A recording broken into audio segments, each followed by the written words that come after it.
Assalamu alaikum wa rahmatullahi wa barakatuh. Good evening, everyone. I would like to welcome everyone of you for this great activity, the sixth chapter of MENASO Education Academy Cerebrovascular Grand Round 2022. This activity is organized by MENA STROKE Organization, and it is endorsed by the World Stroke Organization and American Stroke Association. This platform has provided a great opportunity for all of us for sharing and learning lessons in cerebrovascular disease management and prevention. My name is Ali Khathaami. I'm a stroke and neurology consultant at King Abdulaziz Medical City National Guard Health Affair in Riyadh, Saudi Arabia. And I'm also a professor of neurology at King Saud bin Abdulaziz University for Health Sciences in Riyadh, Saudi Arabia. I am also interested in quality and patient safety and people experience, and I'm the executive director of quality and patient safety in National Guard Health Affair in Saudi Arabia. I'm really honored to have a great panelist here and a group of experts from National Guard Health Affair. Unfortunately, my co-chair, Dr. Naser Alotaibi, who is a senior stroke neurologist and national and regional expert, has apologized for urgent emergency situations. We're going to miss him, but I also have Dr. Makki al-Muntashiri. Dr. Makki al-Muntashiri is a senior neuroradiologist. He's a consultant neuroradiologist at King Abdulaziz Medical City in Riyadh, Saudi Arabia. He is also the head of the experimental imaging of neuroscience at King Abdullah International Medical Research Center. Dr. Makki al-Muntashiri has done his both residency and fellowship in Toronto and then in McGill.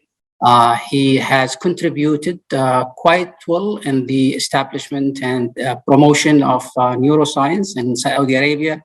He has published more than 20 publication in a well-known journal, and he also contributed in national activities, including sitting in national committees to promote stroke care across the country. I'm also honored to have Dr. Hanan Al-Qahtani. Dr. Hanan Al-Qahtani is a consultant diagnostic and interventional neuroradiology at King Saud bin Abdulaziz University in Riyadh and King Abdulaziz Medical City as well. She is an assistant professor at King Khalid University in Abha. She recently joined us. She had done her training in neurointerventional in Canada. I believe it was in Ottawa. Correct me, Hanan, if I'm mistaken. Also, I have Dr. Nuran Tahir, who is a stroke neurologist, consultant at King Abdulaziz Medical City in Riyadh. She's the head or the director of the fellowship training program of stroke at National Guard Health Affair Stroke Program. She's also a national leader, and she has contributed in many national initiatives that has taken place recently in Saudi Arabia, part of Vision 2030 to promote stroke care across the country. Also, I'm honored to introduce Dr. Zaid Sa'ran. He is one of our fellows at King Abdulaziz Medical City in Riyadh. He is in his first year. He graduated from King Saud University, and he's been quite active in the society to promote stroke prevention and stroke care.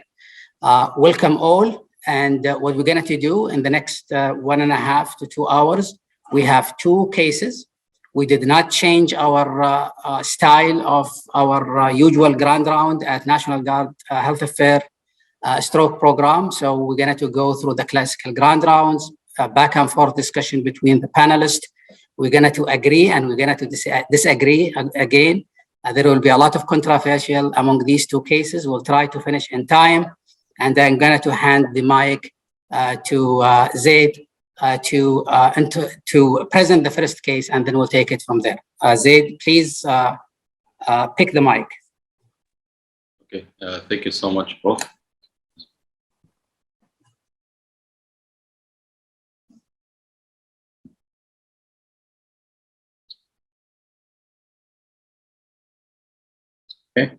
So we'll start with the first case. We'll start with the history.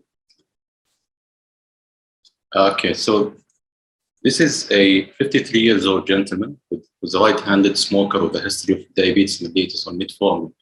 He presented to the ER or brought by his friend with sudden onset of confusion and inability to speak. He was last seen normal, was 2 hours and 20 minutes ago prior to the presentation. There was a language barrier because the patient wasn't speaking Arabic or English. However, his friend helped us with the translation. He had no history of headache, fever, motor or sensory deficit, and no abnormal movement. There was no recent COVID infection or recent history of vaccination.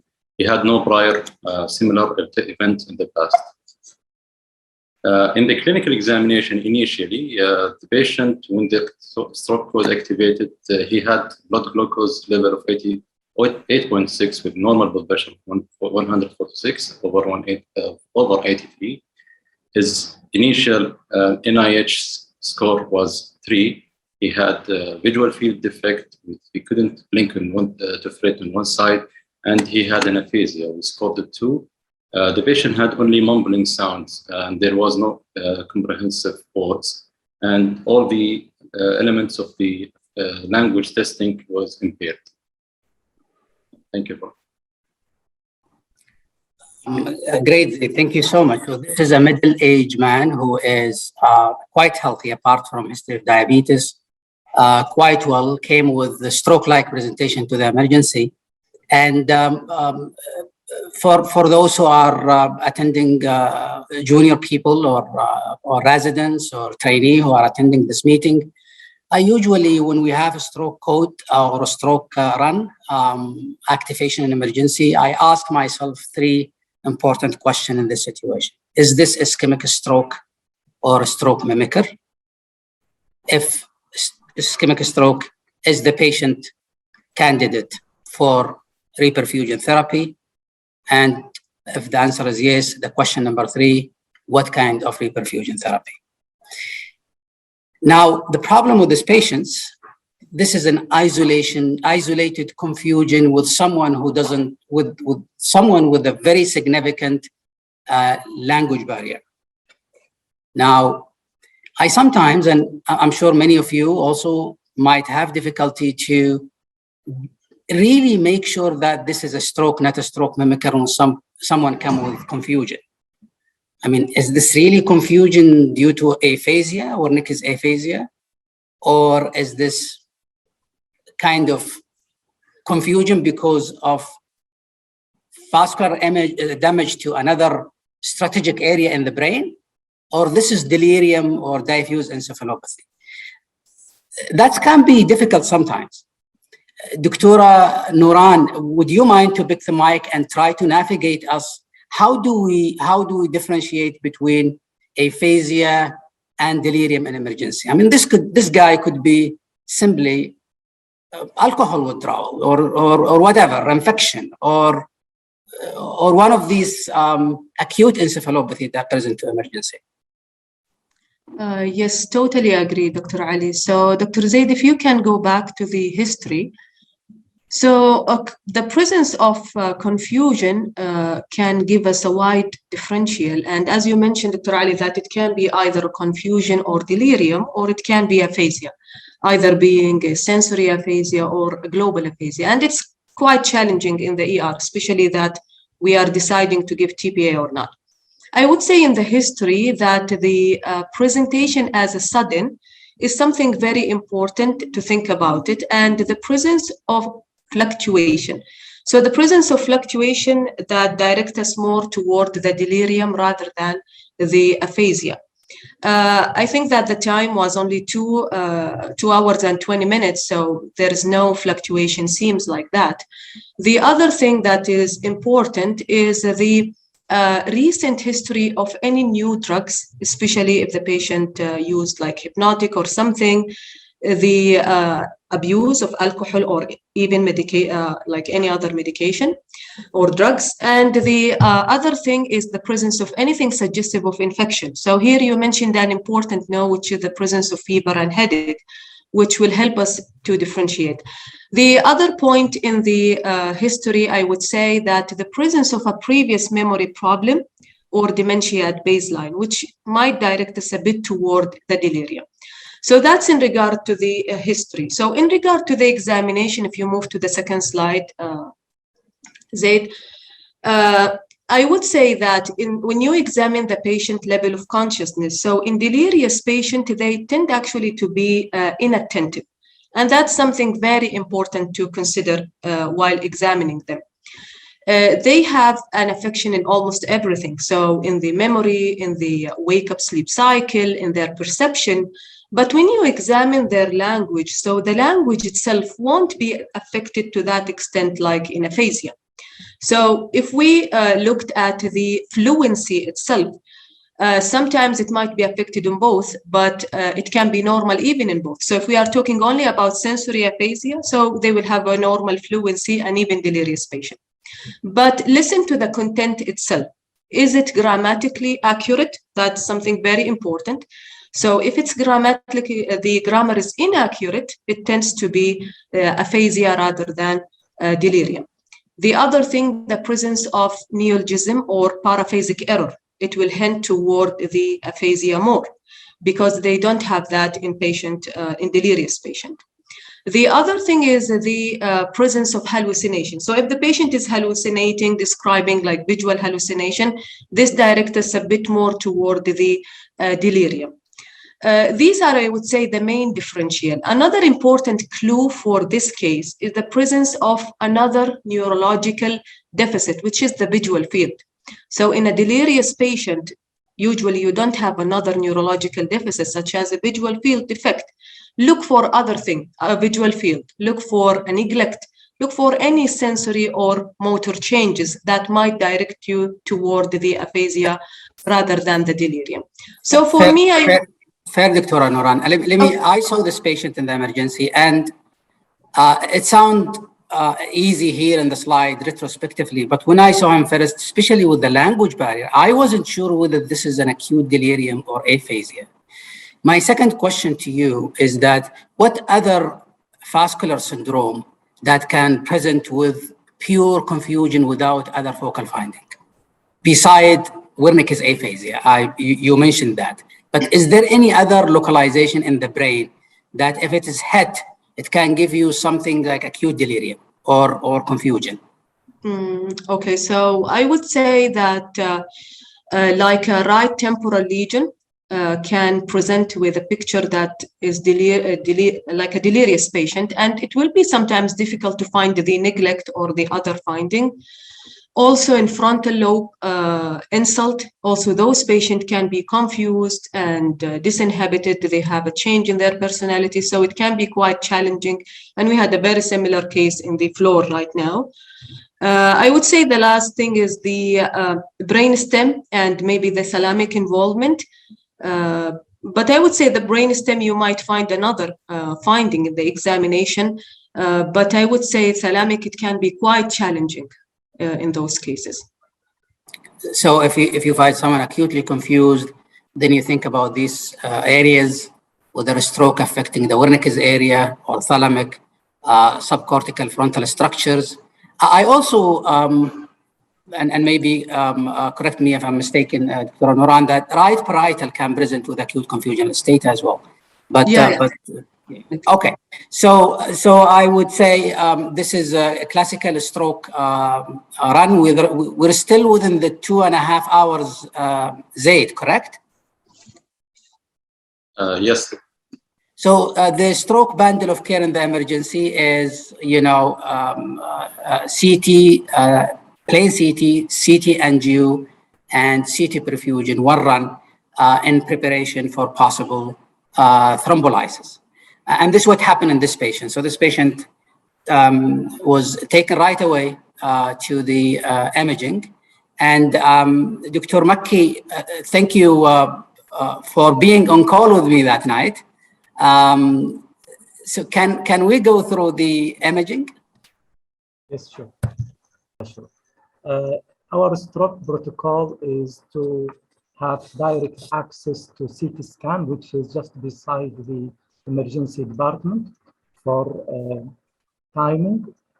And we do non-enhanced CT head, followed by CT angiogram from the aortic arch to the vertex, followed by CT perfusion. And we do it one run. Usually the neurologist and the senior, one of the team from neurology and one of the team from the on-call in neuroradiology are available. And we, in this patient, we started by the non-enhanced CT head. And when we look at CT head, we evaluate the gray-white matter differentiation in every cut, which was normal here. Then we look at the vascular course as well on the non-enhanced CT, looking for dense artery sign or any density within the vascular structures. Did you share the slide, Maki? Yes, yes. Is it? No, I don't think we, okay, it's not showed. Sure, no problem. I'll show it to you.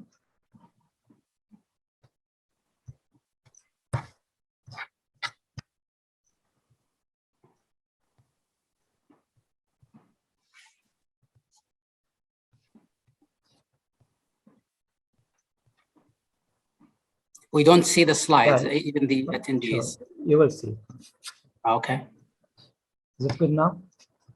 Yes. Okay. So if you can go back to the plain Yeah, CT, I'll take it. please. So, as mentioned, we start by non-enhanced CT, and we look at the brain parenchyma for any hypodensity or gray-white matter differentiation loss, and we follow the vascular structures for any dense artery sign or density within the veins. In this patient, we saw some densities at the venous confluence and at the superior sagittal sinus, at the cortical veins at the convexity. But we evaluate everything together, so we moved to the CT angiogram. And our CT angiogram, as mentioned, we cover from the aortic arch to the vertex, and we follow each vessel in very detailed way. Here, the posterior circulation very small, and there is augmentation from the anterior circulation through bilateral PCOM, and this is known variant.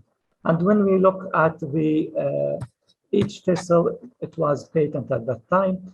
I brought this image just to summarize all findings on the arteries.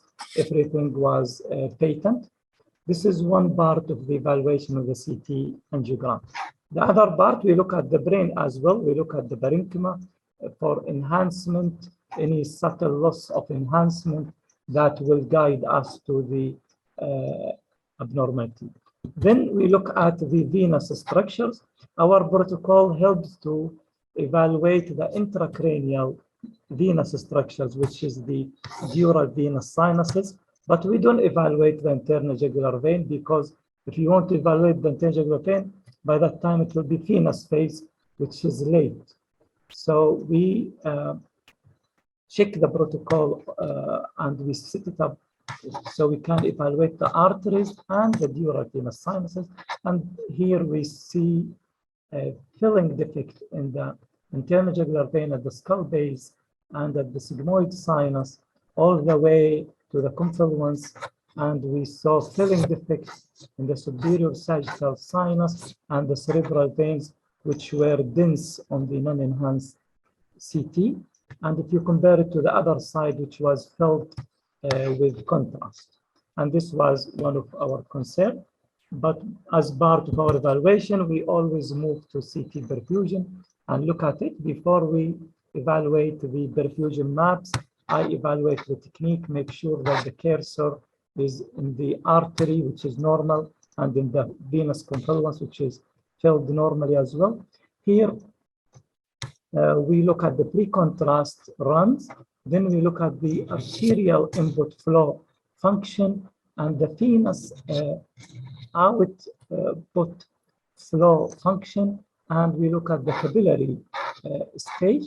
Then we, when we make sure that the technique is appropriate, we start looking at the parameters. And the parameters are cerebral blood flow, which we termed with CBF, cerebral blood volume, which is CBV, and the time, which is the main transit time. The CBF is the flowing blood in tissue per unit time, so it gives you a measure of rate, while the flow here gives you the amount of blood within brain tissue. And the time is the time taken from the blood to cross the brain tissue, as I will show you. And if you look here, the blood flow is normal. There is no defect or any abnormality to suggest ischemia or hypoperfusion. Same thing on the CBV. We don't see any defect on the CBV. But when we look at the main transit time, we see delayed in the left cerebral hemisphere, which was concerning. When we look at the other time parameters, the Tmax here, which is the first, the time to peak is the time taken for the contrast to reach its maximum. The Tmax is post-processing parameter, and it is sensitive as well, and it's showing here delayed in the left cerebral hemisphere, and also we use the rapid technique, which confirms this delay in the left cerebral hemisphere. And when I looked carefully later, I saw also delay in the right cerebellum. So in summary, the CT perfusion shows delayed in the time taken for the blood to go from the artery to cross the brain tissue. However, there was no infarction or hypoperfusion. And the CT angiogram shows extensive filling defect within the dural venous sinuses. Wonderful. Thank you so much, Dr. Makki. Okay, someone might argue that why we have done the CT perfusion is part of the protocol, but this is, there is an evidence, clinically, it looked to me as this is left MCA acute ischemic stroke, sudden aphasia in someone who's healthy. Radiologically, it was surprised. There was a superior sagittal sinus thrombosis, and the opposite, not the ipsilateral, the contralateral sigmoid and transverse sinus jugular thrombosis. But what confused us more is that the CT perfusion is consistent with left hemispheric or left MCA ischemia. Dr. Nouran will get back to you. What to make of this? What do you think of this? So you have a clinical presentation of ischemic stroke, CT perfusion parameters that's consistent with left hemispheric ischemia, but there is an acute thrombosis in the there is a dural sinus thrombosis. What to make of this? Yeah, I agree. It's quite difficult because yes, his presentation looks like an acute ischemic stroke, but I would say I'll put two differential. So it's either just a CVT, and it's mimicking an acute ischemic stroke, and this can happen like in 30% of the cases. Although that the restriction that we see, or like the changes in the CTB, I mean, it's mainly on the left side. Is it related to the venous congestion? Maybe. The other thing, what if the patient had both? So maybe cerebral venous thrombosis plus an acute ischemic stroke on the left hemisphere, which is rare, but it can happen. So I think it's either one of them. So both possibilities are quite rare, right? So CVT mimicking arterial stroke, and then or concomitant venous and arterial stroke. Mm-hmm. Both of them are quite rare. Mm-hmm. So would you give TPA for this patient? Well, I would say he's disabled, right? He's aphasic. Yeah. Mm-hmm. Okay. Mm-hmm. I mean, if we believe that was aphasia, by the way, right? It sounds like aphasia. Right. So he's aphasic, he's disabled, he's within the window. This clinically is like arterial, and CT perfusion is, there is Tmax prolongation, although there is no large vessel occlusion. You could argue that, there is no large vessel occlusion. But would you give him TPA? Would you treat him as, you just ignore the CT perfusion parameters and you say, well, this is just an acute CVT and anticoagulate? What would you do? Okay, so the being rare, so the rarity itself, it's more for having both, like CVT and acute ischemic stroke. Having a CVT mimicking a stroke is more common than the other possibility. Will I give TPA? I think what we have is not enough. So I will just go to Dr. Makki and ask him, Dr. Makki, how can we make sure that there is no acute ischemic stroke? Like, can we do another, maybe an MRI? So what do you think? But depending on what I saw, I will be very reluctant to give TPA actually. And before we go into the MRI, I'll ask Dr. Makki, from the CT perfusion, how the venous infarction or venous ischemia would show in the CT perfusion? In our case, it's few cases I checked for the venous thrombosis and CT perfusion, and I just show my slide here, which is very interesting.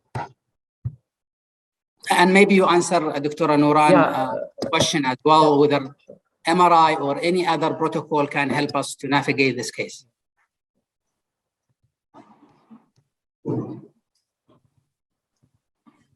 Here, when first the CT angiogram confirms the extensive venous thrombosis, and I always check the timing of the CT angiogram because early CT arteries can mimic venous thrombosis, and I will show you a case of that. The other thing, we check the curve. Usually it is more of upslope, but here there is some more to shifting to the right side, but is still good curve, and this could be explained by the venous congestion that delayed the venous outcome function. I will. But I would ask another question, Makki, here, is that I would understand this, changing parameters of CT perfusion if the sigmoid and the transverse sinus is ipsilateral in the left side. Yes. But it's actually contralateral. Yes, there was 2 points I'm coming to. One is the clinical, as we discussed in this case, and the other one is the limitation of CT perfusion for small infarctions. So considering these 2 limits, like for posterior fossa infarction, for lacunar infarctions, as you know, so, and the venous infarction as well. So I considering also we are in a tertiary hospital, the MRI is available and we are available, we provide quick stroke MRI protocol. And when I mention quick, it is just flare, T2 gradient or susceptibility, and diffusion. These 3 sequences in few minutes, 5-6 minutes, you are done. Patient was moving, but that wasn't difficult for us to interpret. And there was no diffusion restriction, there was no susceptibility, and there was no signal normality on the flare that suggests acute infarction. So my conclusion on this case from imaging was extensive venous sinus thrombosis, considering the CT angiogram, CT perfusion, and MRI. Dr. Zaid or Dr. Nouran, would you just ignore the clinical presentation and the CT perfusion and stick what our senior neuroradiologist recommended, that this is just a pure sinus thrombosis? And So Zaid, what do you think? Okay, so I think although we have the clinical aspect of the aphasia that is usually pointing toward the left MCA territory, I think right now we have an objective evidence by the MRI and the CT and the CT perfusion that showed there is no acute ischemic insult. So I would trust Dr. Makki Sarahat to say that the diagnosis is not an ischemic insult, it's more of a cerebral sinus thrombosis. Wonderful. So what is the next step, Dr. Nouran? So for me, I would actually treat it like a cerebral venous thrombosis at this point, starting with anticoagulation, and I will not give TPA.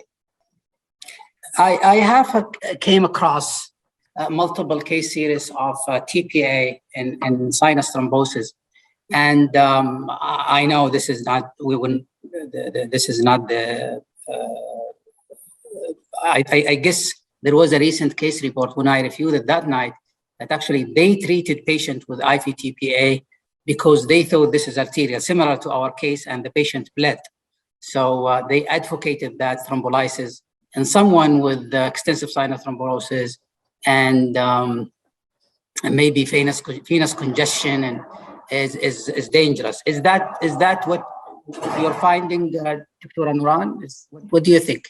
Yes, I totally agree. So the cases that were thrombolized and they were cerebral venous thrombosis, not that much for cases. And it showed that actually the risk of bleeding, like the symptomatic ICH, can be up to 11% with a high mortality rate actually in those patients. So in the guideline itself, cerebral venous thrombosis is not listed among the contraindication. But given the evidence that we have, although it's limited, but it's worry for the bleeding, for the mortality, I would actually not give the TPA, although most of the evidence that we have, it's not only for TPA. Some they used streptokinase and other systemic thrombolysis. I would say thrombolytic, the direct one, which is given in the sinus itself, we have a very good evidence for that. But other than that, systemic ones, I'm not with it. And evidence-wise, no. We cannot hear you, Dr. Ali. So there is no rule for IV thrombolysis in acute sinus thrombosis. But what if you have, I understand that, and then the guidelines is very clear. You go with you go with the anticoagulation, and then if there is an indication for endovascular therapy, we're going to talk about it. That's clear to me. But what if there is concomitant, especially in this era of COVID-19 and vaccine and, you know, and all the complications that we see? We've seen a combo of concomitant arterial and venous thrombosis.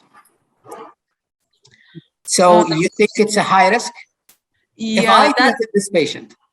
Yeah, that's a tough question, but I do believe that there is a concerning evidence for increasing bleeding and mortality. So I actually will not go for systemic thrombolysis.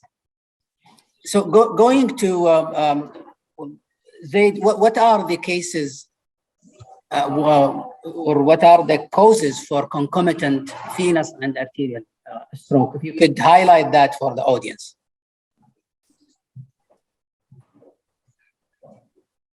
Okay, so the causes usually are variable. One of the important risk factors for having patients with the arterial and venous, as you said, Prof, one of the things is the COVID-19 infection. See some of the cases like this. The other causes, it can be also if the patient is having thrombophilic, which can affect arterial or venous, for example, like antiphospholipid syndrome. These patients can have it. Some patients, especially traumatic trauma, there is any injury to the arterial area, it can cause both the arterial and venous infarction or stroke. These can be the causes of the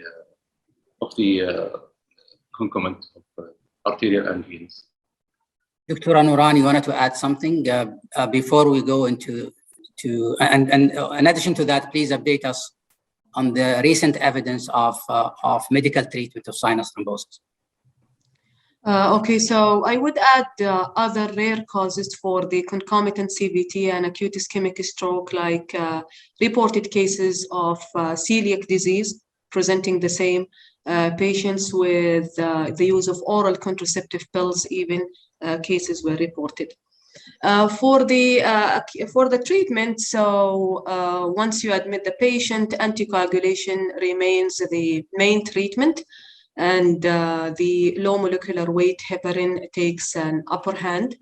Then after that, the start of the oral anticoagulant. Warfarin has the best evidence. We can use the dabigatran, another one with a randomized clinical trial, but with the latest evidence that came from the ACTION CBT, which was a large observational study, that it did show the NOAC. They have a similar recurrence rate, the similar recanalization, the outcome. So I would say even NOAC are another option, given that the patient is not having antiphospholipid syndrome or another indication to use warfarin. That's just in summary. Wonderful. So in the hyperacute phase, the low molecular weight heparin is superior, and then on long term, the NOAC are whether dabigatran or apixaban or FRCPC are as good as the traditional therapy, warfarin anticoagulation, as good as in terms of recanalization, in terms of recurrence in the long term and down the road. Great. We have our interventionalist here. Hanan, are you around? Yes, I'm around. Do you hear me clearly? Yes, we do. Can you update us on the role of endovascular therapy and interventional neuroradiology and CVT?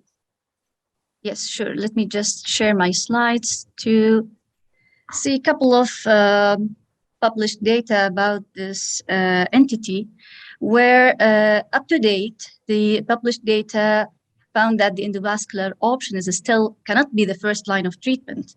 And there was no functional improvement in comparison with the standard group as concluded in 2-ACT trial. So still the evidence is limited.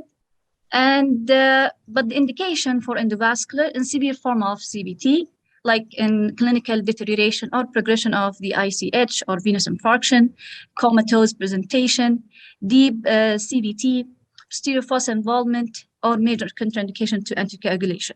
So just briefly about this approach or an indication of the EBT, the published experience still showed that didn't improve the functional outcome. But with this new devices is still promising, but we need randomized studies to prove this. The future controlled studies are needed to evaluate the prognosis post-EBT and know how to approach kind of cases, and especially in severe form. And the choice of mechanical thrombectomy, because we have different approaches. We have the mechanical thrombectomy by different devices, or direct thrombolysis into the sinus itself, or combined. So still the choice of one of them still remains unclear. So definitely the controlled studies and further future randomized studies needed to explore more this entity and to understand more the efficacy of the endovascular therapy in such cases. So Dr. Hanan, the routine use of endovascular therapy or intrasinus injection of thrombolytic therapy is not recommended. However, Yes. there are some individuals who might benefit from this, and this should be very, very selected based on some criteria that you said, and you have to have the right skills, the right center, and the family and the patients. Typically, the patient is in a bad shape to decide, but the family and relatives and the next of kin should understand this is off-label treatment, correct? Exactly, yes. Wonderful. So is there anything from the panelists that wanted to say about this case?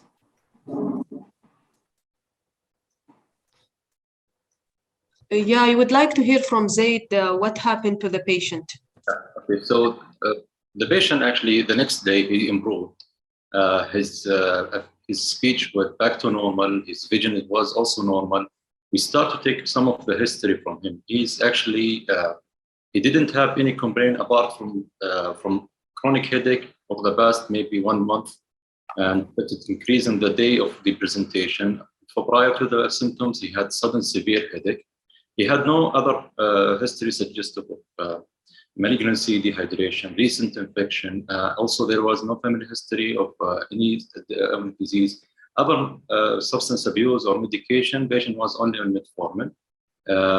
He was started on enoxaparin, therapeutic dose. He was fine. There was no complication. And a few days later, after the completing just the basic workup of the CBC coagulation and everything came back normal, patient was discharged on a big 7.5 milligram BID.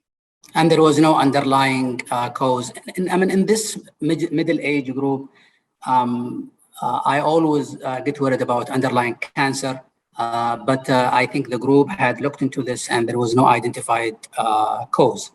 So, Dr. Makki, Yes. what is your message to the group? What did we learn from this case? I put some learning points on the imaging, and here I always try to obtain clinical information when I look at stroke patients, at least to lateralize the deficit, and always look at the non-enhanced CT to rule out mimics like hemorrhage or tumors or other lesions. And when you evaluate the vascular structures, don't forget to evaluate the arteries and the veins as well, and ensure the technique of your CT perfusion and ensure the processing is appropriate. Review it yourself, and don't depend on CT perfusion only. Look at everything together with the clinical information. And if you are using artificial intelligence, you have to know the downside of it. For example, this patient had CT angiogram in another institution that showed filling defect here, but this was very early CT angiogram. When we did CT venogram, it is normal, so don't mistake it for venous sinus thrombosis. Also, evaluate the curves. Make sure that the pre-contrast is appropriate. There is no delay in the arterial input, and this happens in cardiac patients or when you have problem with your injection. And explaining the parameters I did already on the in the previous case. Also, you need to know what does infarction core means. It is the irreversible damaged tissue, and the penumbra is the hypoperfused ischemic tissue that is reversible or salvageable. So you need to look at CBF and CBV to differentiate them and help the or guide the therapy. Thank you very much. Thank you so much, Makki. When there is, I mean, we as a stroke neurologist, we are used to rush in the emergency to who will be the other person with door to needle time. Yes, that's true. But when there is a radiological clinical mismatch, there is differences between the clinical impression and the radiological impression. Both of them, unfortunately, can be compromised during the stroke code because we're rushing. But if there is any evidence of mismatch, not the mismatch in the CT perfusion, the difference or there is no correlation between what you find at the bedside and what you find in the imaging, please take your time and try to understand what's happening. The second thing is ABC medicine. Clinical examination, looking into the images. Now, if this patient was in a hospital where there is no CTA or there is no CT perfusion, there is a possibility that this, with the plain CT scan, that the sinus thrombosis could have been missed. However, our radiologist went into ABC, looked into the brain, looked into the dural sinuses, look into the subarachnoid space, look into the hidden places for bleed. I remember I was about to treat someone who has a very thin layering subdural hematoma on the cerebellar tentorium, and it was very, very tricky without actually taking your time and make sure that you're safe, because medicine is based on no harm. Dr. Nouran, what did we learn from this case?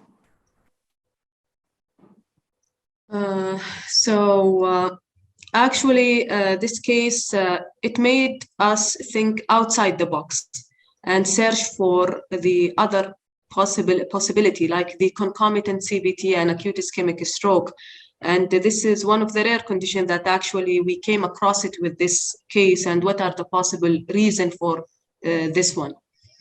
The other thing that I would say that in stroke code, I know that we can thrombolize patient based only on a plain CT, but look carefully in the plain CT, because in the plain CT, it was suggestive that there is a venous problem and a venous thrombosis. So take a good look at this structure, and definitely that CTA before thrombolizing the patient can be of a quite great help, although it's not a guideline based.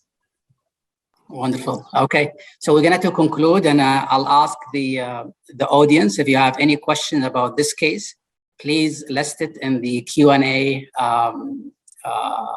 chat, and we're going to move into the next case. Zaid, can you present the second case? We finished in time. Congratulations. Sure. Zaid, can you? Yes, I don't know. Can you see the slide now? Not yet. There we go. Okay. So the second case. So this is a 27-year-old lady. She presented with the right side. She presented with the right side weakness. That was involving the face, arm, and the leg. She had also slurring of the speech. Her symptoms started mild, and it progressed very quickly until she presented to our ER. There was no history of sensory changes, altered mental status, or history of trauma. She was brought by her husband, and she mentioned that the last time she was seen normal was 2.5 hours ago prior to the ER visit. She had the best medical history only of recurrent abortion 3 times, once in the 3rd trimester and 2 in the 1st trimester. She has also a recent ectopic pregnancy with laparoscopic surgery done for 6 months ago. Her clinical examination on assessment, her glucose, blood pressure, and point of care INR were all within normal. She was very conscious and attentive. Her NIH scale was 10. She had a right facial weakness and dense weakness in the left side with dysarthria.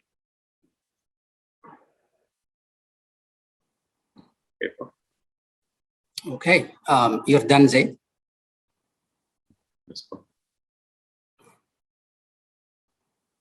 Okay, so this is a lady who, Zaid, we lost you. You're with us? I'm here. Okay, so this is a young lady who came with acute presentation that looks like left hemispheric insult, right? Whether it's a ischemic or bleed. When I hear this case with this progressive, I thought of sinus thrombosis, not the first case. Again, Dr. Nouran, can you walk us through the differential diagnosis here and the major 3 questions that we always repeat in the emergency together? Okay, so for me, sounds like a vascular insult. Maybe for me, it's a straightforward, so right-sided weakness with dysarthria. We already know the last time seen well was very clear, but she's quite young. And that's the thing that is worrying me. What would be the reason to have a vascular insult? So I would rush actually for a CT brain. You remember the paper that we published together? We looked into our stroke mimics in our center, and we found about, forget the number, but you might remind me, you found about 15% of our stroke code run are actually stroke mimics. And the top differential diagnosis would be if someone hypoglycemia, hyperglycemia, as well as a metabolic, but psychogenic and migraine aura are on the top of the differential diagnosis. This is a young lady, healthy. she doesn't have risk factor. I mean, we don't know about those three portions. Maybe she had antivascular syndrome, but this is a young lady. Why this is not migraine aura or psychogenic or any other stroke mimics? Yes, absolutely. I agree with you that it can be up to 10% that stroke mimic. So asking the presence of a previous headache or not is very important. Why not to be a demyelinating maybe? But on the same time, being in the ER, yes, I would ask for that. But on the same time, I have to exclude the treatable cause. But putting those differential is definitely valid. So, Dr. Hanan, we were on call together that night. Can you show us the images? Yes, sure.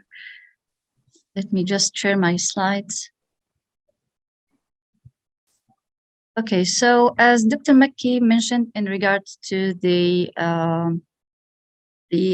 code stroke protocol in our institute, we do the CT brain without contrast, followed by the CTA and the CTP in one run. And in this case, as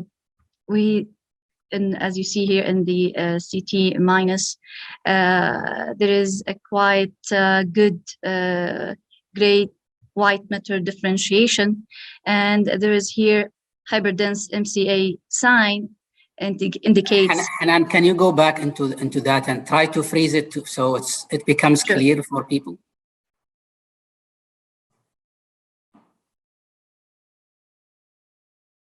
Here we go.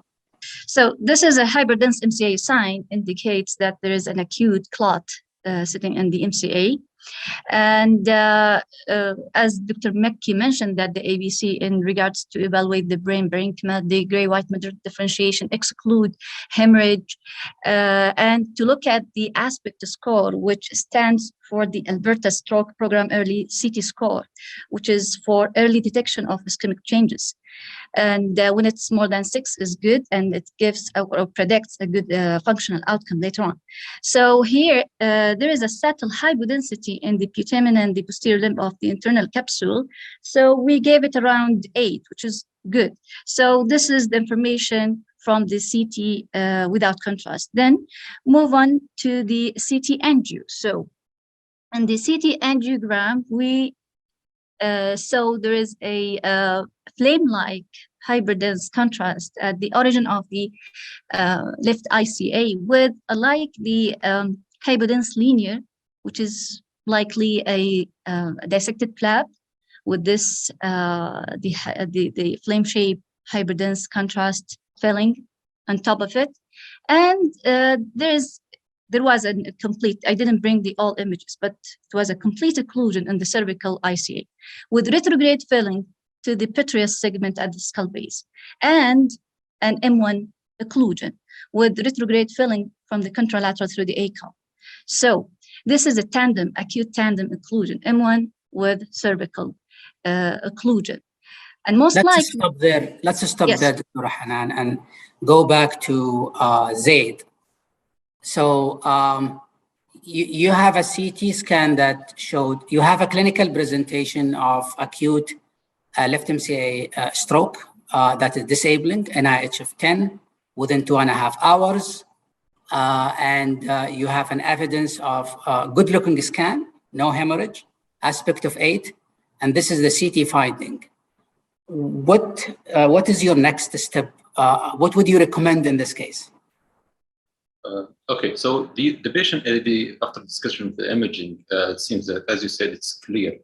So I'm going through what are my options in this acute setting. So I have either the thrombolysis or the mechanical thrombectomy. So I'm going back to the evidence. The evidence supports the patient is having extracranial carotid dissection, and the evidence suggests or support the use of the IV thrombolysis in this situation.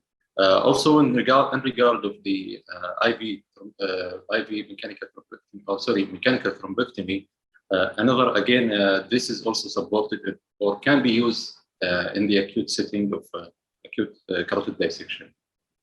So just for clarity, what do you recommend? So you will give her IV thrombolysis plus thrombectomy?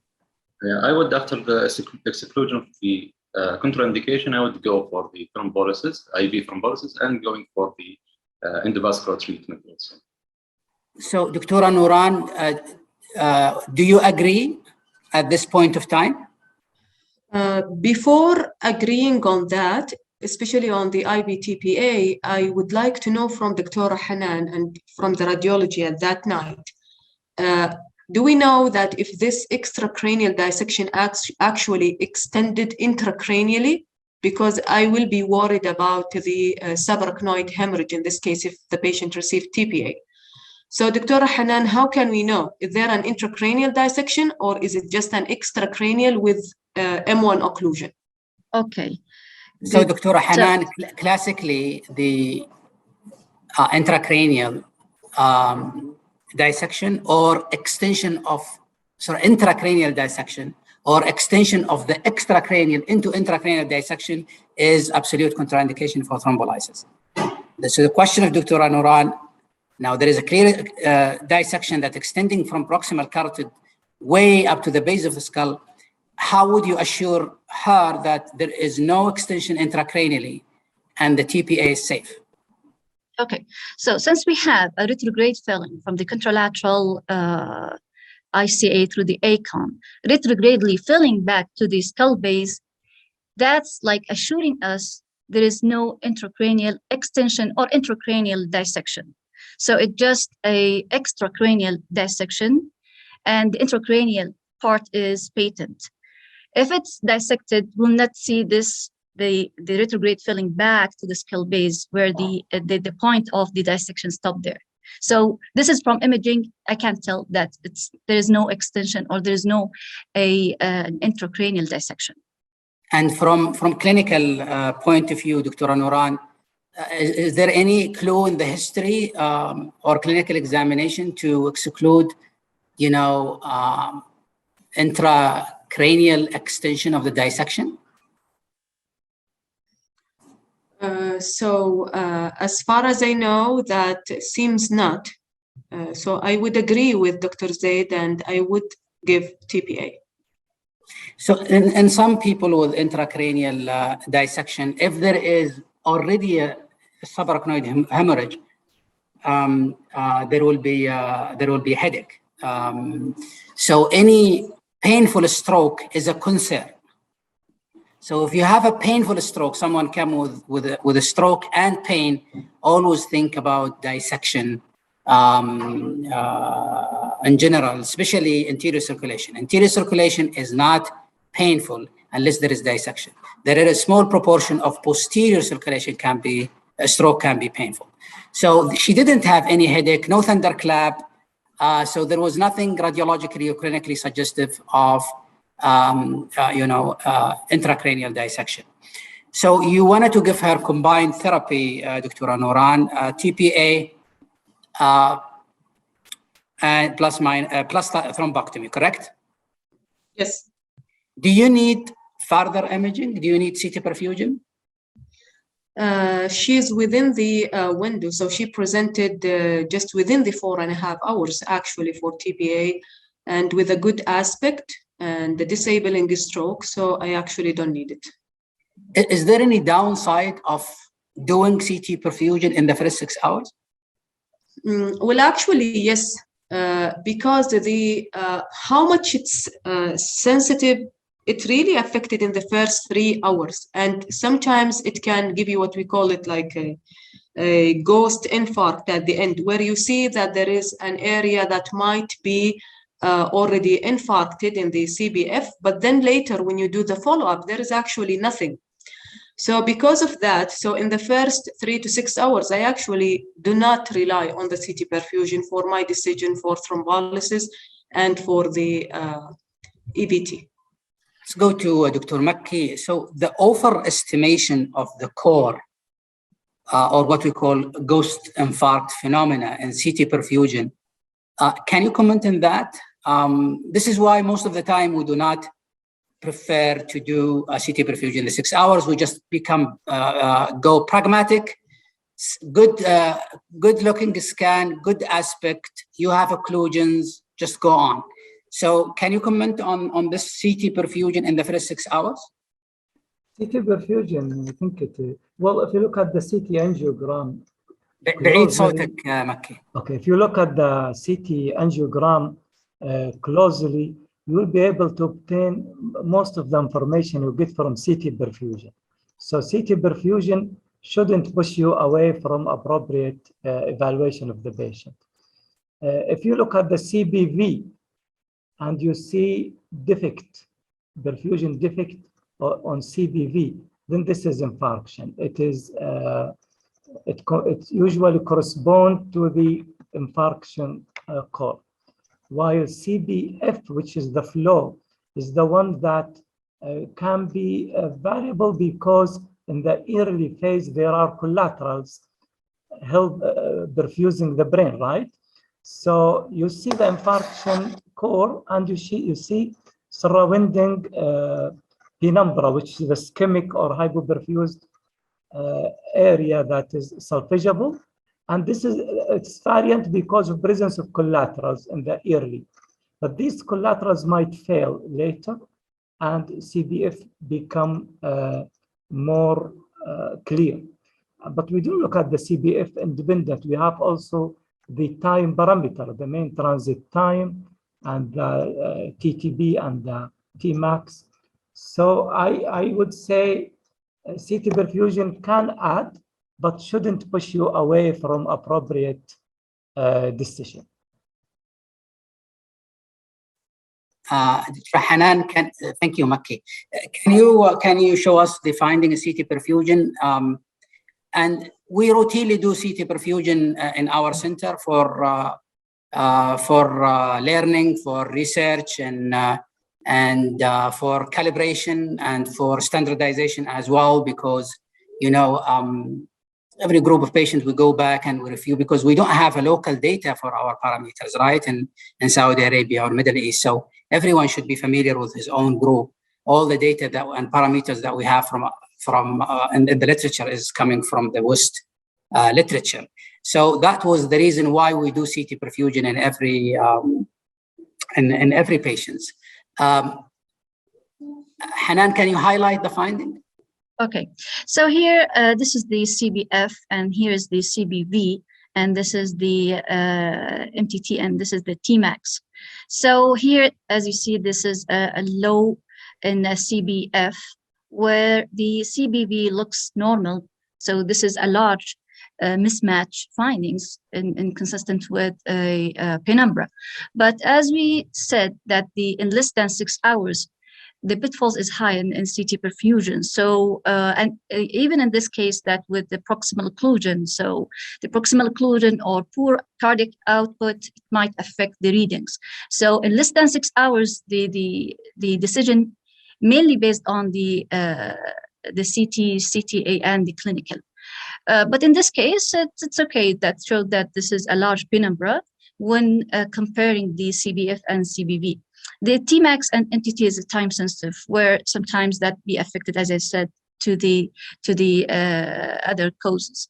So in this case, it's matching the clinical presentation and the CT minus and CTA. So everything makes sense. I agree, Dr. Hanan. Now, the Chinese data, Dr. Nuran and Dr. Zaid, had shown that maybe taking the patient to the thrombectomy and skipping the IV-TPA might be a reasonable option. However, the recent data coming from the West, from Europe, from United States, and a couple of randomized control trials that I think last week there was a recent publication, still indicate that you should not skip TPA. TPA prior to thrombolysis in candidate patient is still beneficial. Can you highlight that, Dr. Nuran? Okay, so I agree that the direct MT and also the VET that showed you can skip the IV-TPA and go for mechanical thrombectomy, but there was a methodological issue in regard to these trials. And those who actually showed that it's better to give the IV-TPA, we have 4 trials. So we have the skip, we have the Mr. Clean, no IV, the Swift Direct, and they all actually, they failed to show that the skipping the IVTPA, going directly to mechanical thrombectomy, it failed to show the non-inferiority. So for me, I would stick to the guideline and to the recommendation, IVTPA, and then go for the mechanical thrombectomy. And it makes sense to me because the chance of recanalization never 100%, right? Yeah. So if you take the patient directly to the to thrombectomy, there is a 15%, 10 to 15% chance of failure of recanalization in a good hand, right?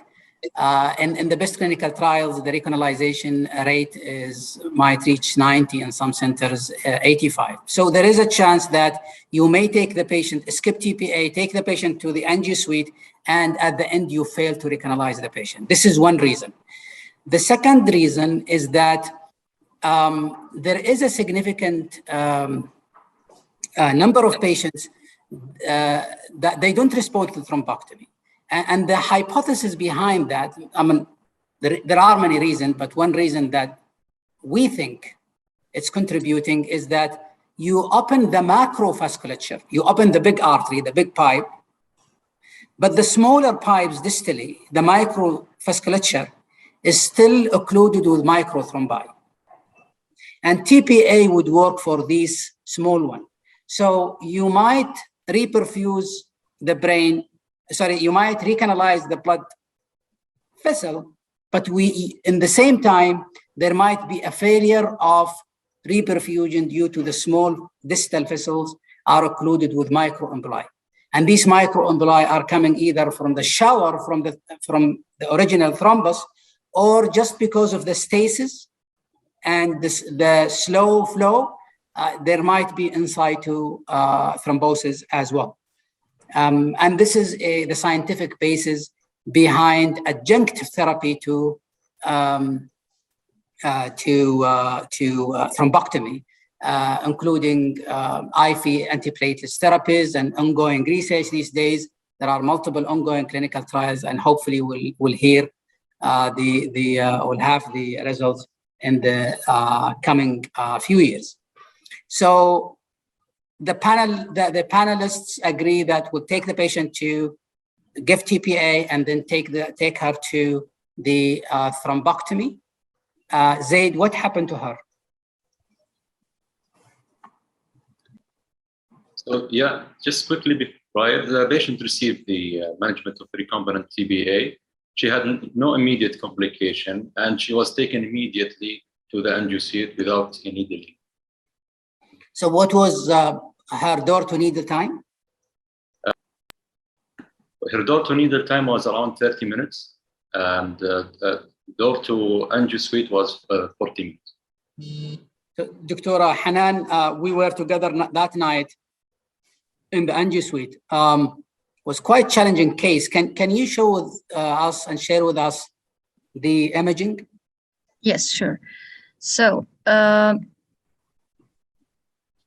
here at the first run, which is the very important to identify and confirm the what we saw in the CTA. So we said it's a highly suspected dissection from imaging CT findings. So here, with the bone overlay to just make sure where is it exactly the location of the occlusion. So tapering occlusion of the proximal ICA with no distal flow. So that's the first run. So here the challenging is coming. So how would you pass this in a smooth manner in the true human, not the false? And this is the tricky. So it will be a blind navigation, but I used the microcatheter technique. I slide it over a microwire, smoothly passing this up to the petrous segment. Then I advance the distal catheter, the reperfusion catheter, slowly under continuous section up to I reach here into the petrous segment. And then I did a run, which showed here the monocclude. And then I used the aspiration technique. And here, the result after first pass, it was like around 20 minutes with good result. So we'll run here the flow. So this was the first pass. After passing the occlusion safely. And then after that, which I used this approach, distal, then proximal. I open up the intracranial part to save the brain, and then come back to the neck and see where is the occlusion, is it diffuse or focal and short segment, is it flow limiting or non-flow limiting, where most of the cases in dissection is non-flow limiting, and we leave the patient on anticoagulation or dual antiplatelet. So I would draw the distal catheter down to the common carotid and shoot from there. And let me show you here the lateral. There was a filling defect and irregularity, as you see here, and let me just take this away.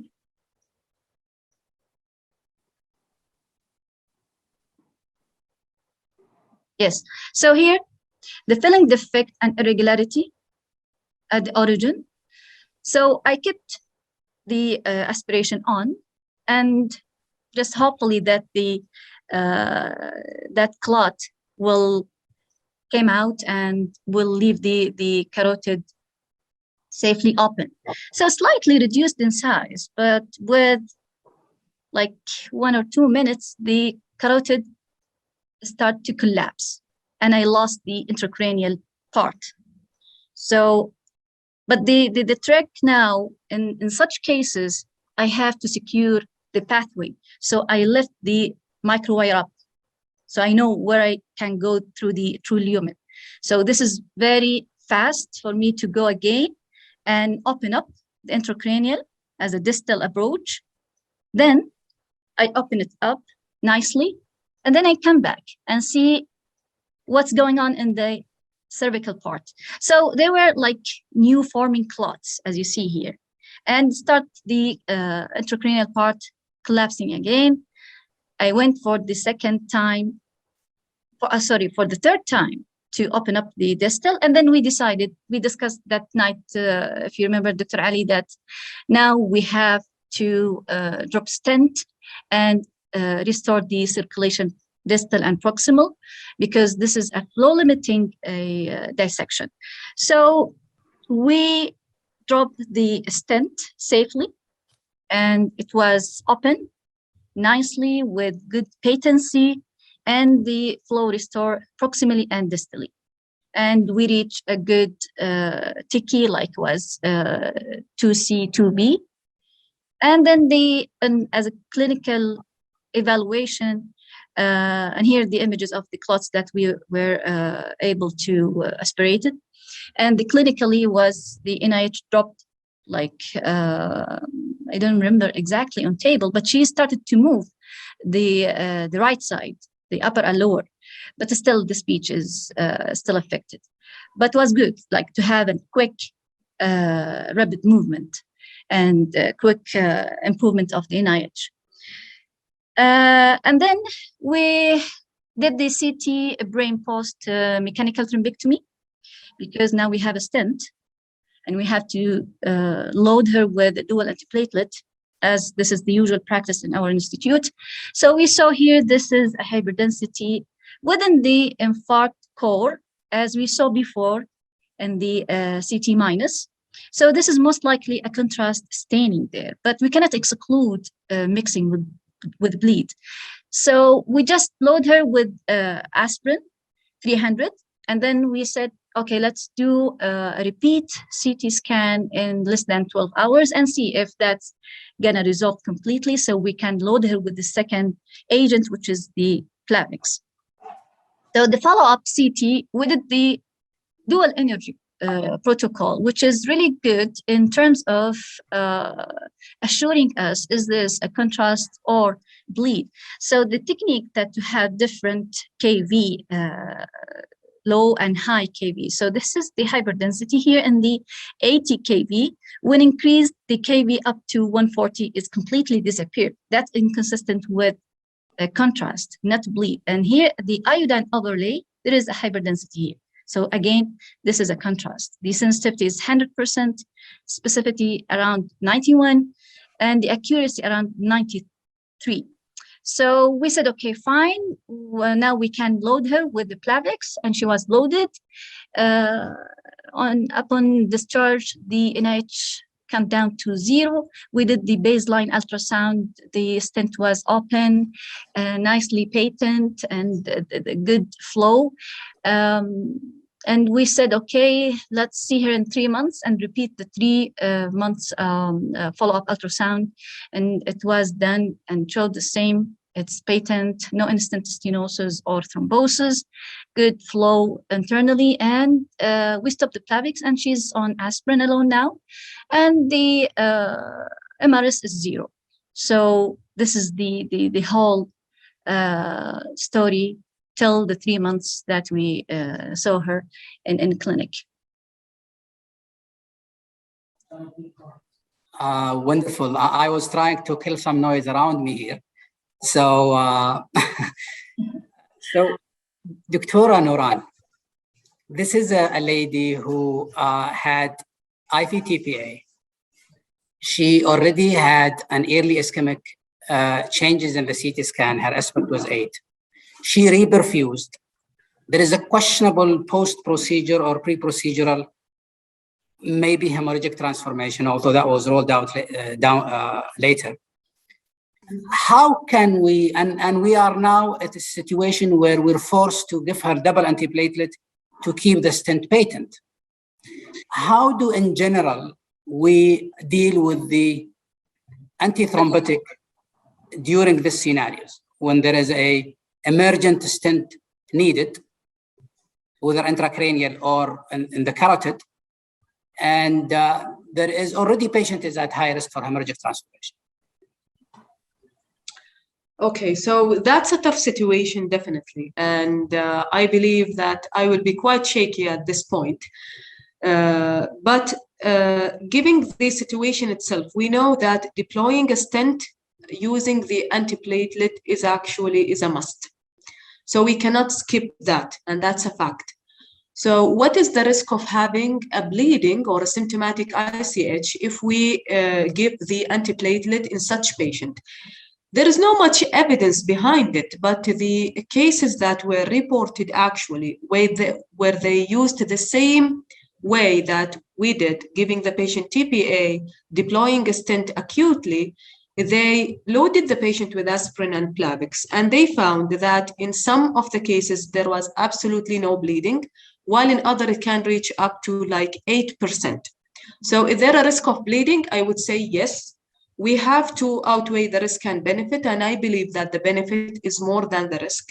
I would discuss that with the family and with the patient if definitely the patient can take a decision. But in the acute setting, like in this patient, I would actually give the dual antiplatelet, preventing the occlusion or the thrombosis of the stent. And there are several data where in some of the data, they did not use dual antiplatelet. They actually used aspirin and heparin, but they found that there is a quite increase in the risk of bleeding, and they stopped even the recruitment in such trial. But those for aspirin and Plavix alone, actually, it showed a great benefit for the 30 days stent occlusion or stenosis. And the bleeding, as I said, is like 0 in some cases, up to 8%.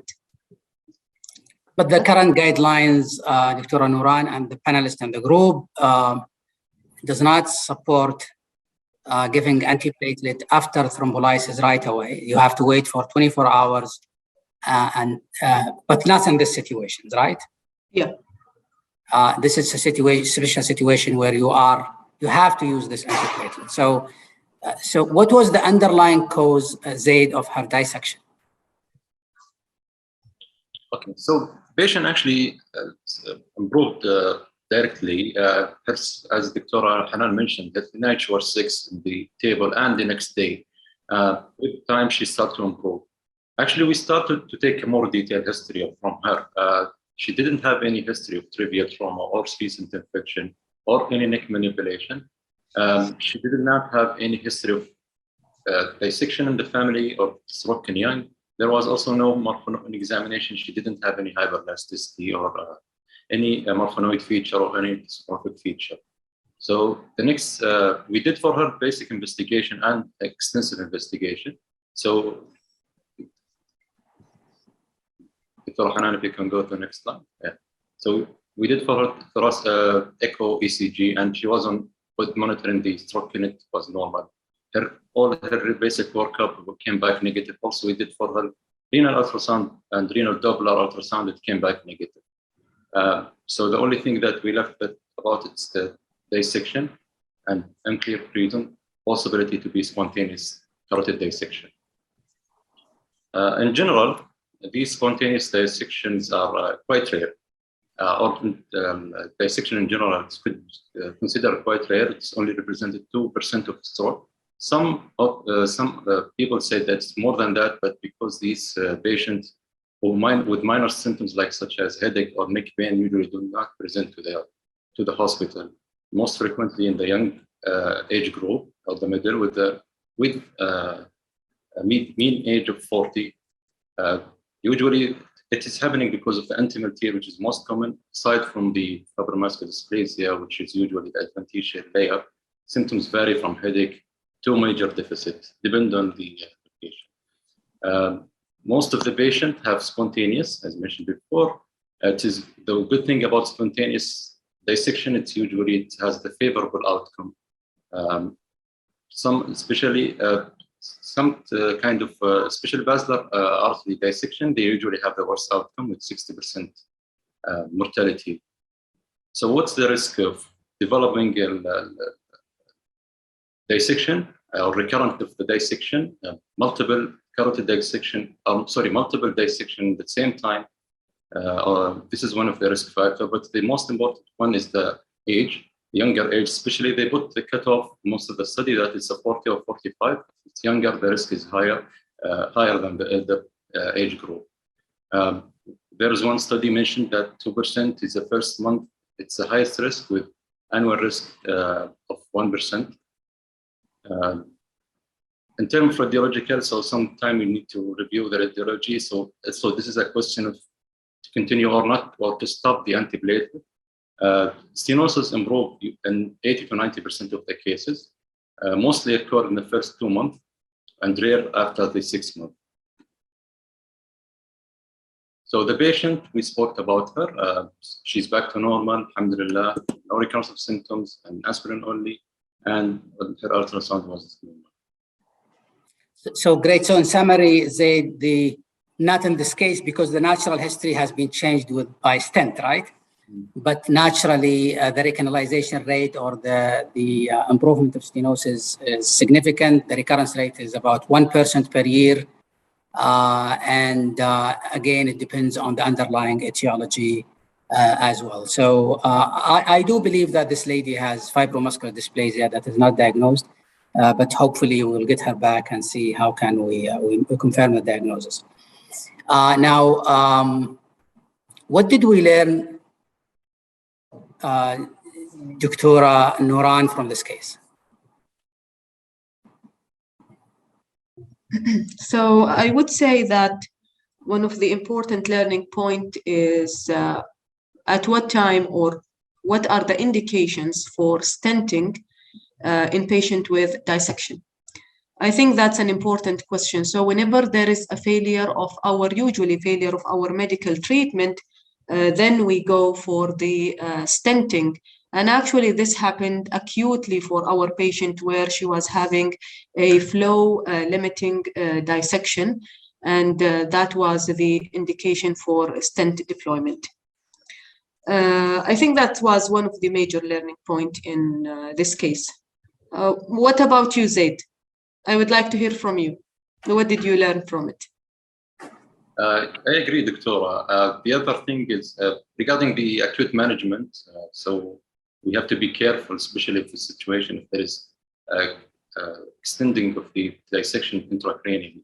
The other thing, as you mentioned, regarding the carotid stenting, which can be beneficial and helpful in acute setting, and we should utilize it in special cases such as this case.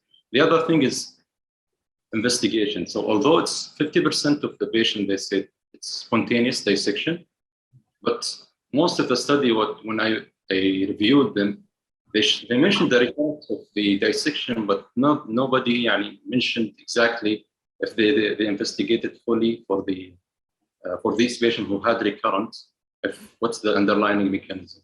So as Dr. Ali mentioned, she had possibility of FMD. We will continue to follow her, and we'll see. Maybe it will manifest later on with time. Dr. Makki, what did we learn from this case?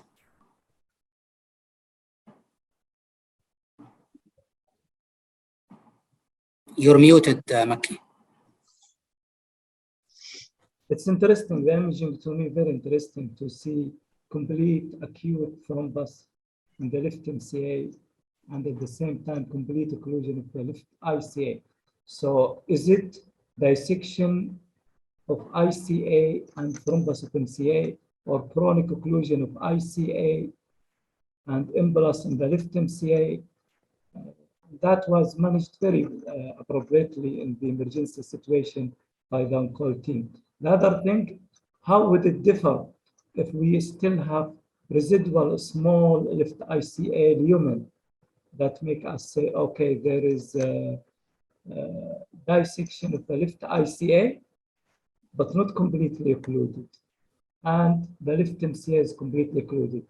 Would we go for IR and attempt thrombectomy and stent, or would we just say, okay, we'll do thrombolysis and stop there?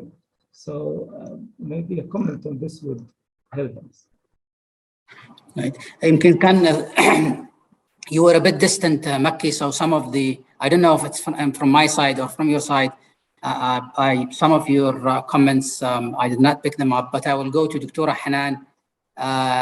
Was there any learning for the team from this case, Dr. Hanan? So from my part, as an endovascular technique, yes, the navigation through the true lumen is challenging. So it has to be done carefully, because if you miss and enter the false lumen, it will be a nightmare. You ended up in the brain, eh?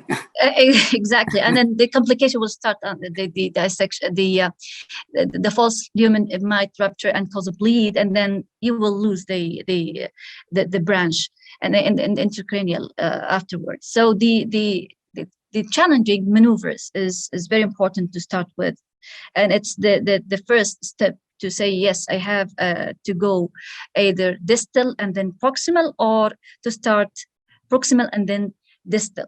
So they found that when you go after you pass safely the occlusion, to start open up the intracranial part to save the brain, and then come back and deal with the neck. But in other reported cases and other approach, they found that no, let's start and fix the problem in the neck, and then go after the intracranial part. But this will take time, and it might affect the brain tissue. The infarct core might becoming bigger, and the patient start to having more damage. So the other thing, that preserving the axis in such cases, I kept the wire because I know in such cases it might re-occlude, and it was that happening 3 times in this case. So preserving the axis with the wire up is very important. If you have to go up and open up the circulation, it's going to be smooth and inside the true lumen. Also identifying the causes of re-occlusion. So we have if it's a vasospasm or acute clot, fresh clot, or dissection, like this case. So we have to understand the mechanism. So after that you will choose the management based on the background of the cause of re-occlusion. Beautiful, beautiful, Dr. Hanan. Thank you so much. And I also thought that being aware of the last data on 3 procedural antithrombotic management is very, very important. We should be very familiar with the risk and benefit, how we make the, how to counsel the patient and counsel the family, and what are the alternatives there. We have decided to do it staged. So we gave aspirin, then 8 hours later we added Plavix. I don't know if we treated the patient or treated ourselves. That was probably a compromise that has no scientific basis. But I think it's very important to be aware of these, circumstances. The other things is the contrast extravasation post-thrombectomy is a very interesting phenomena. And the discussion in the ICU after the procedure, is this hemorrhage? Should you tell the patient this is hemorrhage or this is contrast? And the role of the dual energy CT scan is very interesting as well. So I hope we covered the 2 cases comprehensively. I hope that were helpful for certainly was helpful for our group, and this is our classical grand round. But I hope it was helpful for you as well everywhere. So we have another 5 minutes or 10 minutes to take some questions. So I'm just going to open the Q&A. So there was a question from anonymous attendee. How long you will anticoagulate the sinus thrombosis? Dr. Nuran, very quick, please. So it depends if it's provoked or unprovoked. So being provoked, you will treat your patient with anticoagulant 3 to 6 months. If it's unprovoked, it can be up to 12 months. And if there is a lifelong risk factor, you anticoagulate for life?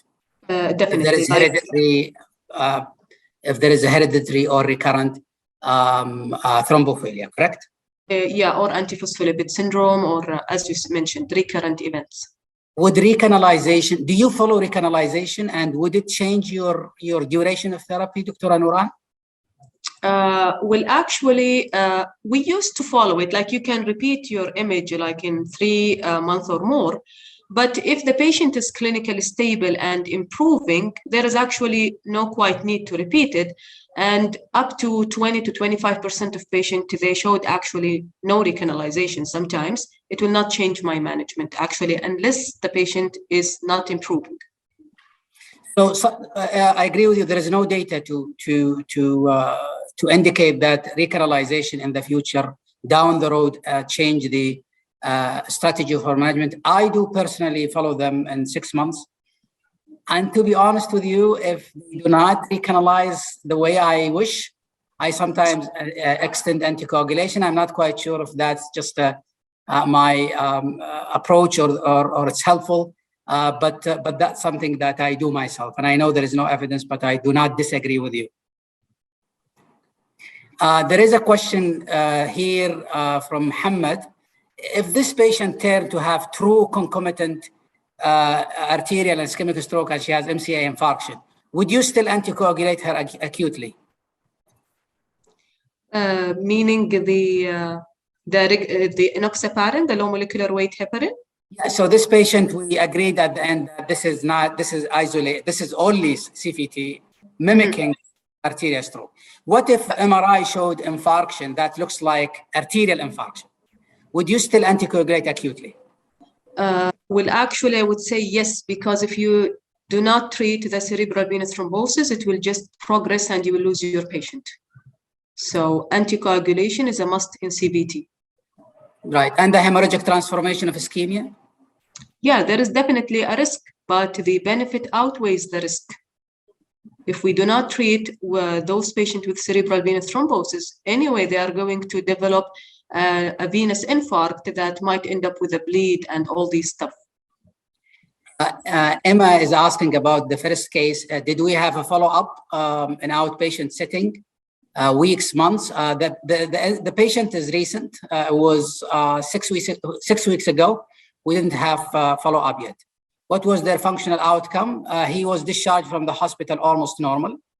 Did he have follow-up imaging? Not yet. We will try to get him in 6 months and do his CT phenogram again.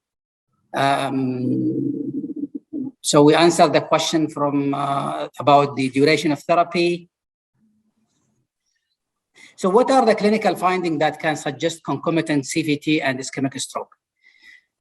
Well, I think the sinus thrombosis or the CVT can mimic anything.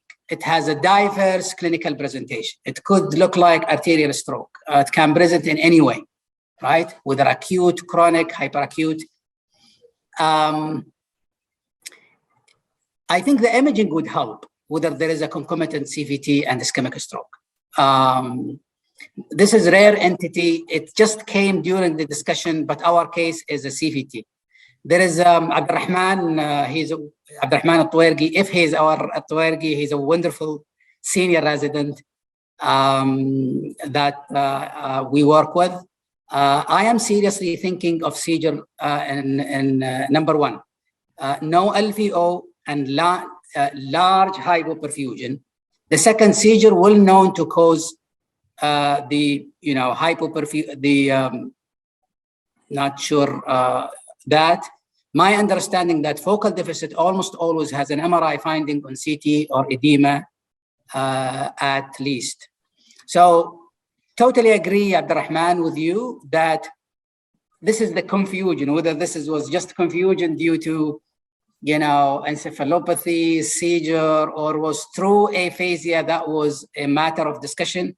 At the end, we thought that was aphasia. What actually confused us is the CT perfusion finding. But when our senior neuroradiologist came over, and he basically alerted us that in the setting of posterior circulation, in the setting of extensive sinus thrombosis, in the setting of something that can cause the technical issues, you wanted to be very careful about interpreting the CT perfusion. So at the end, we concluded that this is probably not ischemic stroke, but we brought it for discussion. Why not seizure? I think the patient cleared. It could be seizure. There is no way to roll. We did not do an EEG overnight, so it's still a possibility there.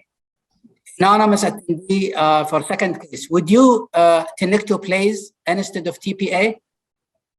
Is it available in MNGHA and why? Zaid, you wanted to answer this question? Tenecteplase and large vessel stroke?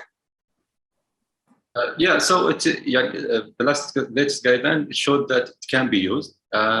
If we have it, we might use it actually, but we don't have it. And in fact, the tenecteplase is better in terms of recanalization rate, right? And large vessel. If you have patient like in our patient, tenecteplase will be a great option. Technically or operationally, it's easier. It's a bolus. You don't need to do all of the hassles around the TPA. It's not licensed in Saudi Arabia yet for ischemic stroke.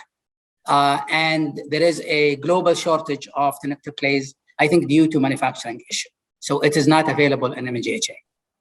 Tariq Al-Afifi, if CT brain in favor are normal for TPA, do we need to do CT perfusion even after 4 and 3 hours? So I think Dr. Tahir highlighted this. In the first 6 hours, you just wanted to be very pragmatic. CT perfusion might overestimate the core, just good-looking CT scan and CTA, large occlusion, candidate, go for thrombectomy. Now, they're also an advocate in the recent literature about being pragmatic even after 6 hours. But the current guidelines, if you're treating after 6 hours, you need to have penumbra imaging, proven that there is a penumbra and there is salvageable brain tissue. Dr. Noorani wanted to add something to this? No, I think it's well covered. So beyond your typical 4.5 hours, just go for advanced imaging. So how about if you can get the patient to angio suite very fast, would you skip TPA? No. Dr. Nuran, no. So No. the answer is no, right? No. The current evidence say that TPA is still add a value regardless of the door growing time. And we talked about the plausible reasons for that. Marzouk Al-Badi, in the first case of CVT, how common you see Behçet disease as underlying cause, taking in account previous data from King Khalid University? Thank you for raising this question. I think the publication by Dr. Saad Al-Rajih initially in 1990 showed that the most common cause of CVT in Saudi Arabia is Behçet disease. But we learned down the road that this is probably a selection bias because KKUH was a referral hospital for rheumatology and for neurology. So that is not population-based study. So we see it, but it's not the most common. The most common is consistent with the international literature, is basically oral contraceptive pills and other causes of thrombophilia. Agree, Dr. Manar, Zaid, about Nuran and Zaid about this? I didn't hear you, Dr. Ali. What was the question? So the question was basically whether the data that came from KKUH in the early 1990s by Dr. Rajih indicating that the most common cause of CVT is Behçet disease. I agree with you, as you mentioned. I think it's just a bias because we know that it's much more common in women with OCPs. And vasculitis is still a valid reason, definitely, but I would not put it as the number one. Yeah, even actually, Ali, we previously we did paper or we did lecture reviews. So we are working the paper, and during that we all the research that was done in Saudi Arabia. Behçet disease was not one of the common. Still, the common is the same as the usual around the world: dehydration and oral contraceptive pills. Great. So Zaid, question from Marzouk Al-Badi: how common you see spontaneous versus traumatic extracranial dissection? So the literature said that spontaneous is more common. It's more than 40%. Traumatic is still very low. Unfortunately, traumatic extracranial dissection has a very poor prognosis compared to other. Right, and that's related to the trauma itself, right? And maybe the severity of the dissection. And in my personal experience and in our MNGHA experience, spontaneous dissection is way more commoner than traumatic. Tariq again is asking, no. So, Dr. Hanan, anonymous attendee, why stent retrieval was done instead of aspiration? I did aspiration, or she means the opposite. Okay, so. Sorry, can you repeat the question again? Why stent retrieval was done instead of aspiration? No. I did aspiration. I didn't do stent retrieval. I didn't use it. Okay. So we have a question. When we can remove pressure dressing after thrombectomy, please reply. I'm sure Amitha is a nurse in the ICU. That's a very interesting question. What is the protocol of post-growing care after thrombectomy, Dr. Hanan? We usually use the NGC, the closing device, and it's just for 2 hours. The patient should be flat, and after that they can. And we're not putting it in pressure dressing usually for such cases because we are using the closing device. We're not manually compressing. Mohammed Iskani, who is a senior stroke neurologist, I'm sure his questions are challenging. I hope I should have invited you, Mohammed, within the panel. I'm sorry for that. Your presence would have had a lot of input, but these are interesting and challenging case, Mohammed said. Would you consider proximal to distal pathway with protection device, Dr. Hanan? So as I said, and they found that the distal approach than the proximal is more way to save the brain and to be fast in restoring the flow intracranially. If I go with proximal and then distal, and then added the protection device, it will prolong the time of the duration of the procedure, and it will affect the penumbra, and the infarct core will be more bigger. So safely and to preserve the penumbra, the distal approach is more like saving, and the neck afterwards, you have like just the underlying etiology. Is it like athero or dissection? The dissection, is it like flow limiting or non-flow limiting? Because most of the cases of dissection tend to be a non-flow limiting, and we leave the patient on dual antiplatelets, and that's it.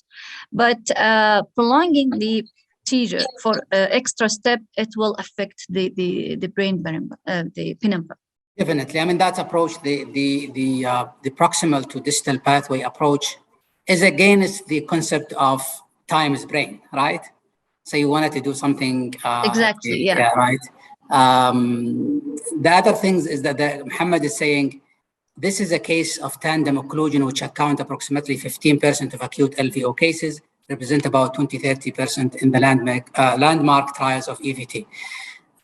I do agree, Muhammad, with you in a way, and I with humble disagreement.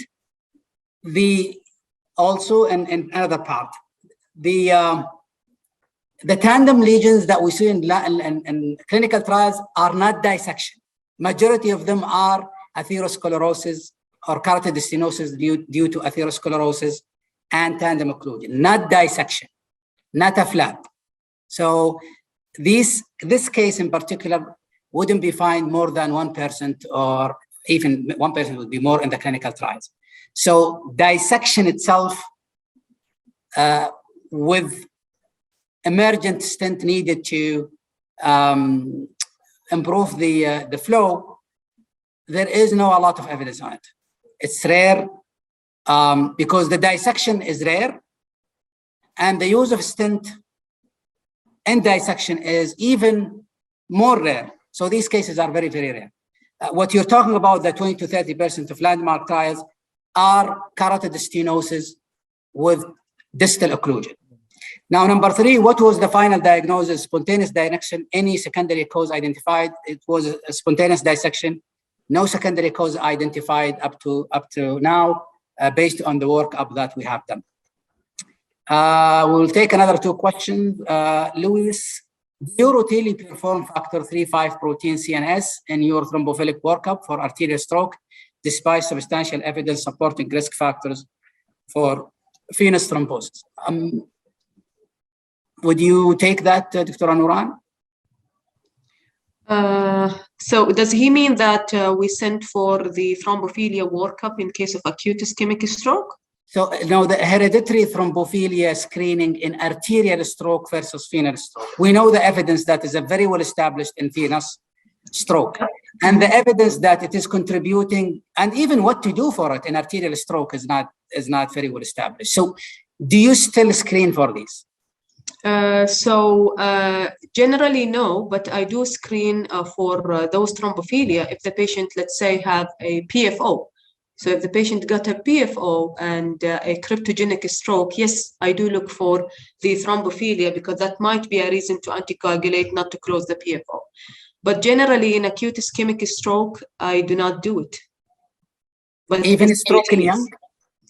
So in a stroke in young, so even I would look for things like antiphospholipid syndrome, but the deficiency of like protein CS, antithrombin 3, they are mainly a venous stuff. I would actually take it as a second step, as I said, if there is a PFO or suspicion of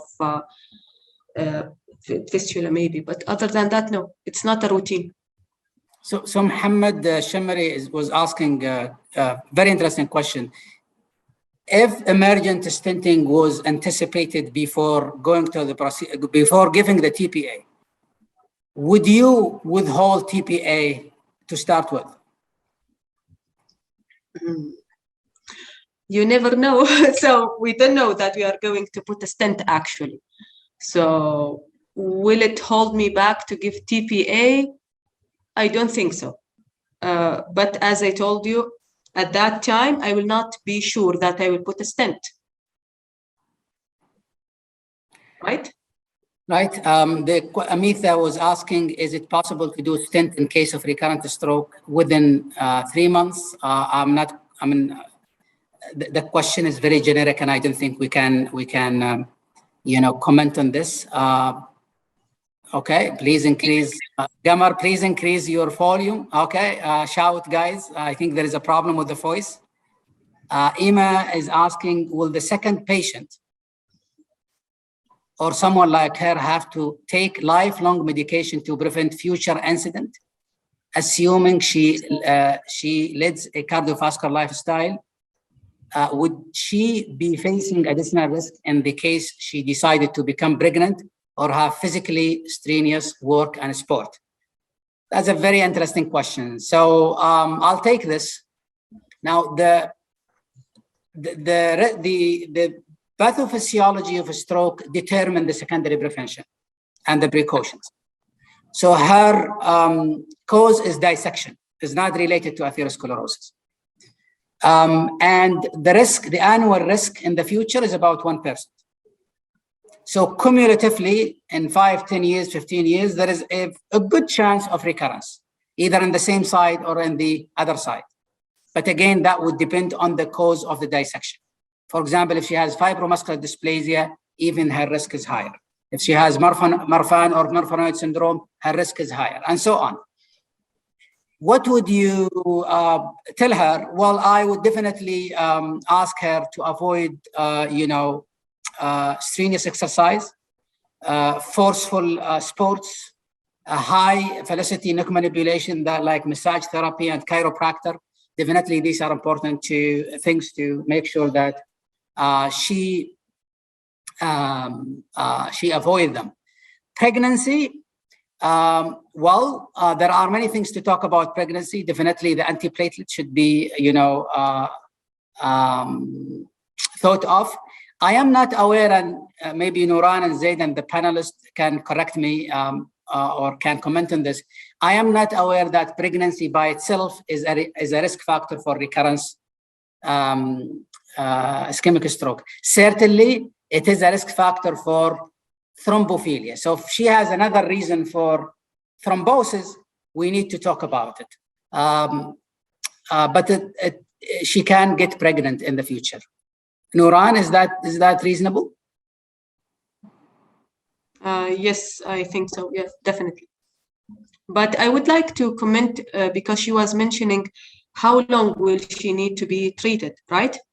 For how long? So if we are talking about generally a dissection only, so dissection you can use single antiplatelet, dual antiplatelet, and even there is some evidence that you can go with anticoagulation depending on the patient profile and clinical presentation. We would, according to the KDIS trial, you can continue till 3 months and then, or maybe 1 year, if that's only a dissection. But in this case, because she got a dissection with a stent, so she will need a dual antiplatelet for at least 1 month, and then she will continue on the antiplatelet, the single, which will be lifelong for the presence of the stent. So the last question, and then we're going to conclude. It's almost 9 o'clock in Riyadh, 10 o'clock in Dubai. From Abdullah Al-Fayfi, I have 2 questions. For the first case, what about the CT brain phenogram in the acute setting? Dr. Makki. We thought it is a stroke, and we dealt with it as a code stroke. So CTA was enough to give diagnosis. Doing CT venogram, it will just show the same findings. But so the CTA was quite enough to confirm the diagnosis. We did not do the CT venogram. Now, if the case was suspected from the beginning, we did not suspect CVT at all. The presentation was clinical stroke code. But if you are in doubt, you might go into CT venogram or MR venogram, right? I will do CT and CT venogram since it comes from ER. If I expect venous thrombosis. So for the second case, what about intra-arterial TPA after the mechanical thrombectomy. So instead of IV-TPA prior to in the setting of coronary artery, or sorry, carotid artery dissection. Dr. Nuran? Okay, so we know that like in the second case, so this was a straightforward case, let's say at the beginning. So what will prevent us from giving the patient the IV-TPA? That's the first point. The second point, what if we add intra-arterial TPA on top of the IV TPA that was used, following what was done in the CHOICE trial, maybe the recent one that was published? I would say that an option, but do not forget that we deployed a stent. So giving patient IV TPA and intra-arterial TPA and with a stent deployment and antiplatelet, that's just too much. And I'm not sure how the risk of bleeding will be in such case. So I will not consider it giving the situation of a stent and antiplatelet use. So the last, we're going to take another two questions because there is a very interesting question here from Bayan Al-Marmani. Bayan is asking about, why did you do CTA? Both patients are straightforward stroke code, the clinical presentation, acute stroke. Why CTA? Why CT perfusions? Why do you do all of this before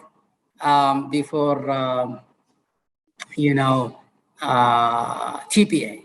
Can you clarify that, Dr. Nuran? So as you mentioned earlier, Dr. Ali, that this is our protocol and we use the CT perfusion for validation issue. Regarding the CT and CTA, because I believe in our center, doing the CT and then bringing the patient back and then bringing the patient again to the radiology for CTA will just take a huge and a long time and will delay the patient for clot retrieval. The other thing, and maybe that's a bit outside the guideline, because I know that the guideline, they only recommend a CT. But I learned that in a hard way, where I did thrombolize the patient with just a stroke, and it was really like a clear stroke, and it found that the patient had atypical presentation of an aortic dissection, which is an absolute contraindication. If we did the CT-NG, we would just pick it up like that. So I'm more leaning toward doing CT-CTA. I'm not toward doing the CT perfusion within the first 6 hours, but as I said, for validation issue. But to give IV-TPA, to clarify this for the group, Dr. Nuran, according to the guidelines, if patient come within 4.5 hours, there is no contraindication, the CT scan looks good, you do not need CTA, CT perfusion for IV-TPA, correct? Absolutely. Right. So we're going to stop here. I think we have Dr. Suhail Al-Rukn with us. He was hiding behind the scene. Are you there, Dr. Suhail? No, Doctor. Dr. Suhail left in between. He left in between. Well, he is the maestro all of this. I would like to thank him. I wanted actually to thank him personally. But on behalf of the panelists, on behalf of the attendees, we would like to thank you and thank the MENA Association and Dr. Suhail Al-Rukn specifically for all of this wonderful activity to try to promote stroke care and stroke science across the region. I enjoy being with you. Thank you for the panelists.